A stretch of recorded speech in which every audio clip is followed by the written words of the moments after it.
여러분, 안녕하세요. 오늘은 배드민턴 복식 경기를 본격적으로 준비해보는 시간입니다. 이번 시간에는 복식 경기 규칙을 이해하고 서비스를 받을 때 허용할 수 있는 다양한 전술과 전략을 익혀볼 거예요. 또 배드민턴의 여러 스트로크를 종합적으로 연습하고 실제 생활체육 동호회처럼 우리 학교 배드민턴 동호회 리그전도 함께 운영해볼 예정입니다. 지금까지 함께 연습했던 기술과 전략을 떠올리면서 조금 더 실전 같은 분위기에서 배드민턴을 즐겨봅시다. 복식 경기 규칙을 정확히 알고 서비스 리시브 전술을 이해하며 다양한 스트로크를 활용해 실제 경기에 참여해보는 게 오늘 활동의 목표입니다. 오늘의 준비물은 라켓, 셔틀콕, 그리고 점수판입니다. 이제 어떤 활동들을 하게 될지 소개해보겠습니다.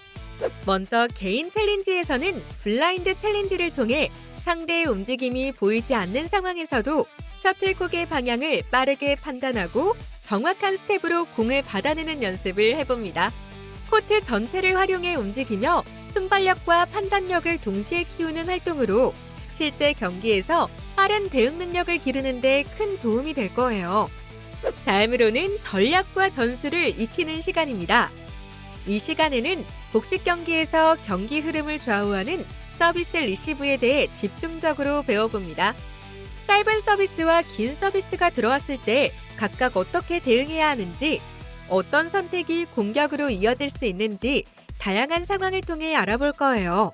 단순히 받아 넘기는 것이 아니라 리시브를 통해 주도권을 가져오는 방법을 함께 연습해봅니다. 마지막으로 기다리고 있는 활동은 팀 경기입니다. 오늘은 생활체육 동호회처럼 팀을 구성해 우리 학교 배드민턴 동호회 리그전을 운영해 볼 거예요. 비슷한 실력의 친구들과 복식 경기를 진행하며 오늘 배운 스트로크와 서비스 리시브 전략을 실제 경기 속에서 적용해 봅시다. 점수와 승패도 중요하지만 끝까지 집중하며 한 점 한 점을 소중히 여기는 자세도 함께 배워보면 좋을 거예요. 준비가 끝났다면 이제 몸도 마음도 가볍게 해줄 배드민턴의 세계로 함께 떠나볼까요? 출발! 지금부터는 신나게 몸을 풀어보는 시간입니다. 복식 경기는 무엇보다 파트너와의 협동과 배려가 중요한 종목이에요. 그래서 오늘은 친구들과 함께 셔틀콕을 활용한 협동 준비 운동으로 시작해 볼 거예요.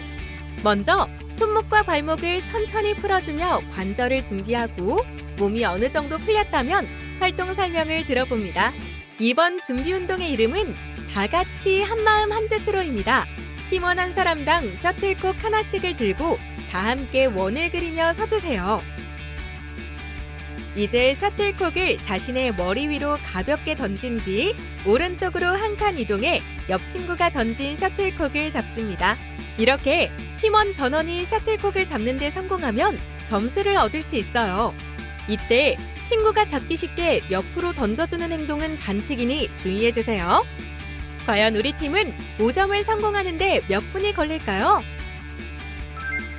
활동을 진행할 때는 다른 모든과 부딪히지 않도록 충분한 거리를 확보하는 것이 중요합니다.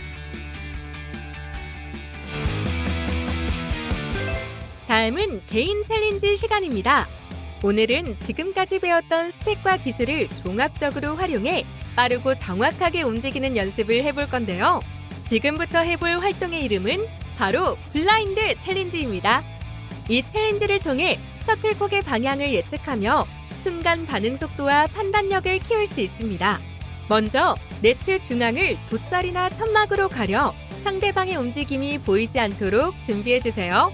두 명이 한 조가 되어 한 명은 수비자 역할로 코트 중앙에서 준비 자세를 잡고 다른 한 명은 공격자 역할로 반대편 코트에서 셔틀콕을 코트 안에 다양한 위치로 10번 떨어뜨립니다. 수비자는 셔틀콕이 떨어지는 방향을 빠르게 파악하고 스텝을 밟아 정확하게 받아내야 합니다. 10번 중 5번 이상 받아내면 미션 성공! 공을 친 뒤에는 바로 준비 자세로 돌아오는 것이 중요하며 시야가 가려져 있어도 당황하지 말고 셔틀콕에 집중해보세요. 시작 전에 안전을 위해 코트 주변에 장애물이 없는지 꼭 확인해야 합니다. 그럼 미션 시작!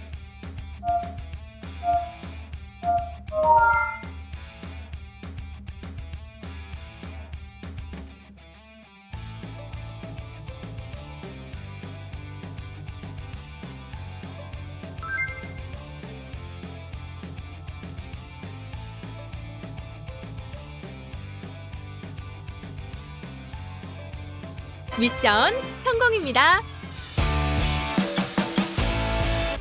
이제 복식 경기에서 아주 중요한 전략과 전술을 배워볼 시간입니다. 복식 경기를 하다 보면 서비스가 들어올 때마다 어떻게 받아야 경기를 유리하게 시작할 수 있을지 고민하는 친구들도 많을 거예요. 서비스 리시브는 단순히 셔틀콕을 넘기는 동작이 아니라 경기 흐름을 바꾸는 중요한 기회가 될 수 있습니다. 리시브를 어떻게 하느냐에 따라 수비로 시작할 수도 있고 곧바로 공격으로 이어갈 수도 있죠. 먼저 서비스 리시브의 비밀부터 알아볼까요? 리시브는 단순히 셔틀콕을 받아서 넘기는 동작이 아닙니다. 잘만 활용하면 상대에게 넘어간 경기의 주도권을 다시 가져올 수 있는 기회가 돼요.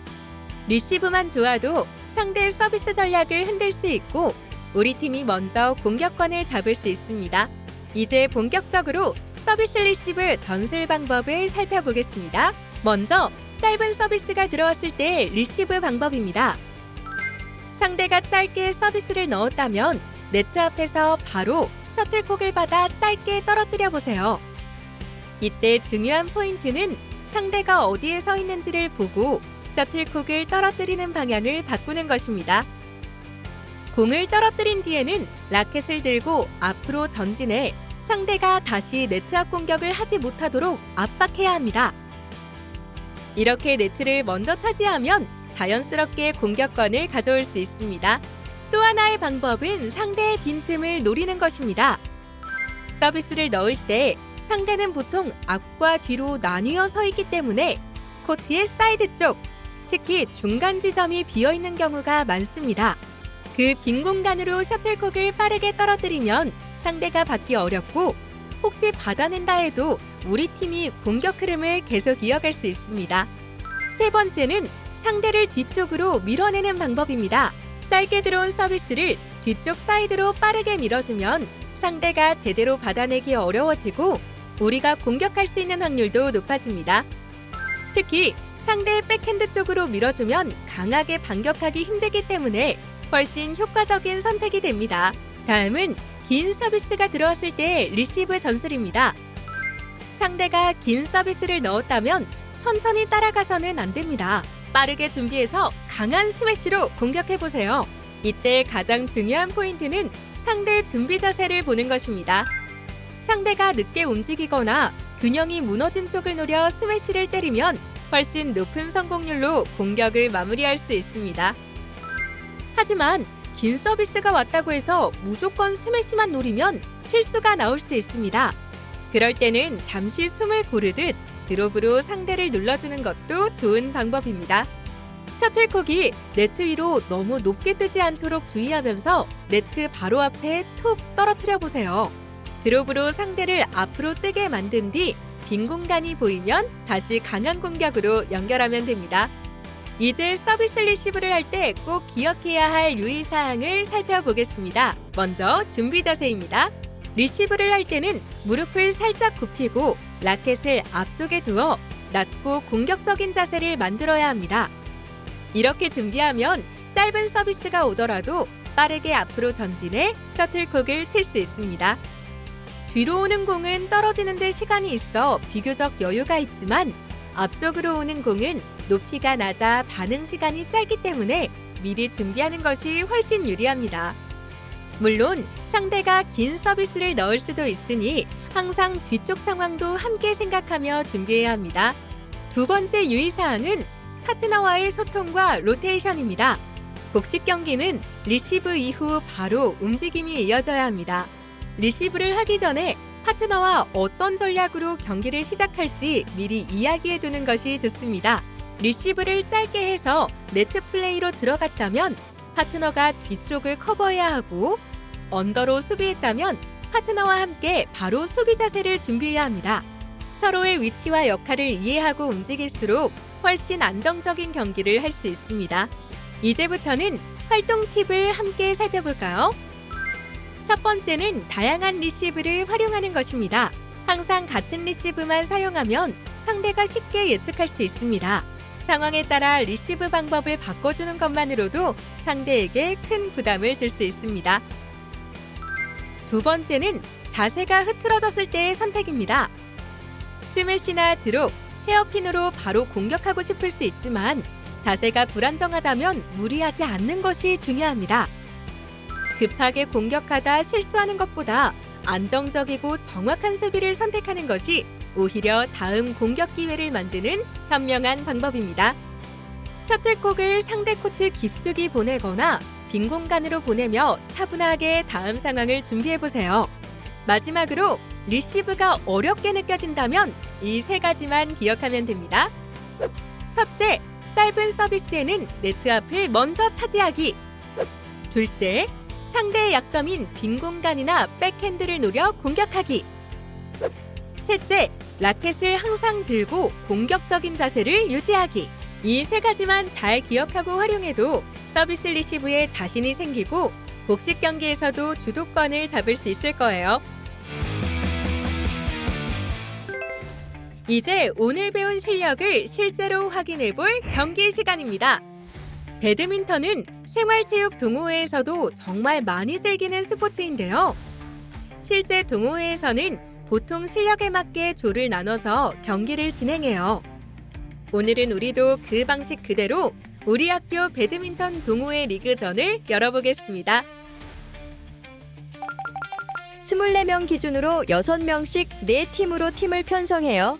이때 실력을 골고루 분배해서 팀을 편성해 주세요. 각 팀은 실력 순서에 따라 파트너를 이뤄 A조부터 D조까지 편성해요. 예를 들면 팀 내에서 1등과 2등이 파트너로 A조, 3등과 4등이 파트너로 B조가 되는 거예요. 각 팀은 자신과 같은 수준의 친구들과 복식 경기를 하게 됩니다. 경기는 라운드별로 진행돼요. 첫 번째 라운드는 A조 경기, 두 번째 라운드는 B조 경기, 세 번째 라운드는 C조 경기, 네 번째 라운드는 D조 경기예요. 각 라운드는 15점 1세트 경기로 운영됩니다. 4라운드가 모두 끝났을 때 더 많은 라운드를 이긴 팀이 최종 승자가 됩니다. 만약 라운드 결과가 2대2로 같아지면 그때는 전체 득점을 비교해서 점수가 더 높은 팀이 이기게 됩니다. 그래서 경기에서 지고 있더라도 끝까지 포기하지 말고 한 점이라도 더 얻는 게 정말 중요해요. 경기를 뛰지 않는 친구들도 가만히 있으면 안 되겠죠? 코트에 들어가지 않는 친구들은 주심, 부심, 선심 역할을 맡아서 경기가 공정하게 진행될 수 있도록 도와줍니다. 여러분 모두가 함께 만들어가는 경기인 만큼 역할도 아주 중요해요.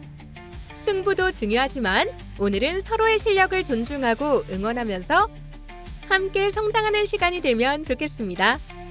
결과보다는 과정에 집중하면서 즐겁게 우리 학교 배드민턴 동호회 리그전을 마무리해보자고요. 자, 그럼 지금부터 경기 시작합니다.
그럼 우리가 해본 활동들을 한눈에 살펴볼까요?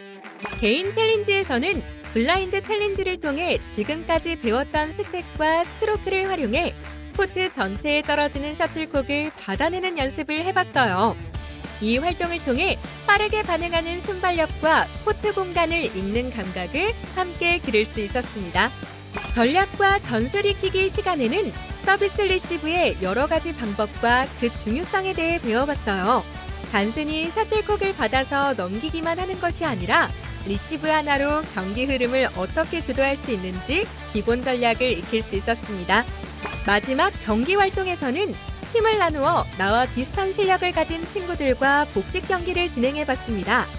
오늘 배운 전략과 기술을 실제 경기 속에서 적용해보며 실전 감각을 키우는 소중한 시간을 가졌어요. 여러분, 서비스 리시브와 스트로크가 실제 경기 흐름 속에서 어떻게 이어지는지를 직접 느껴본 시간이었습니다. 오늘 경험한 준비 자세와 움직임, 그리고 파트너와의 호흡을 계속 이어간다면 복식 경기에서도 훨씬 안정적인 플레이를 만들어갈 수 있을 거예요. 여러분은 미션을 얼마나 잘 수행했나요? 상황에 맞게 빠르게 자리를 잡고 리시브 이후 다음 스트로크까지 자연스럽게 연결했다면 앞으로도 경기 흐름을 주도할 수 있을 거예요. 제한된 규칙 속에서도 정확한 준비 자세로 리시브를 받아내고 파트너와의 호흡을 맞춰 공격과 수비를 이어갔다면 여러분은 이제 팀의 흐름을 이어주는 팀 커넥터입니다. 그럼 다음 시간에도 함께 여러 가지 배드민턴 활동에 도전해 봅시다. 또 만나요. 안녕!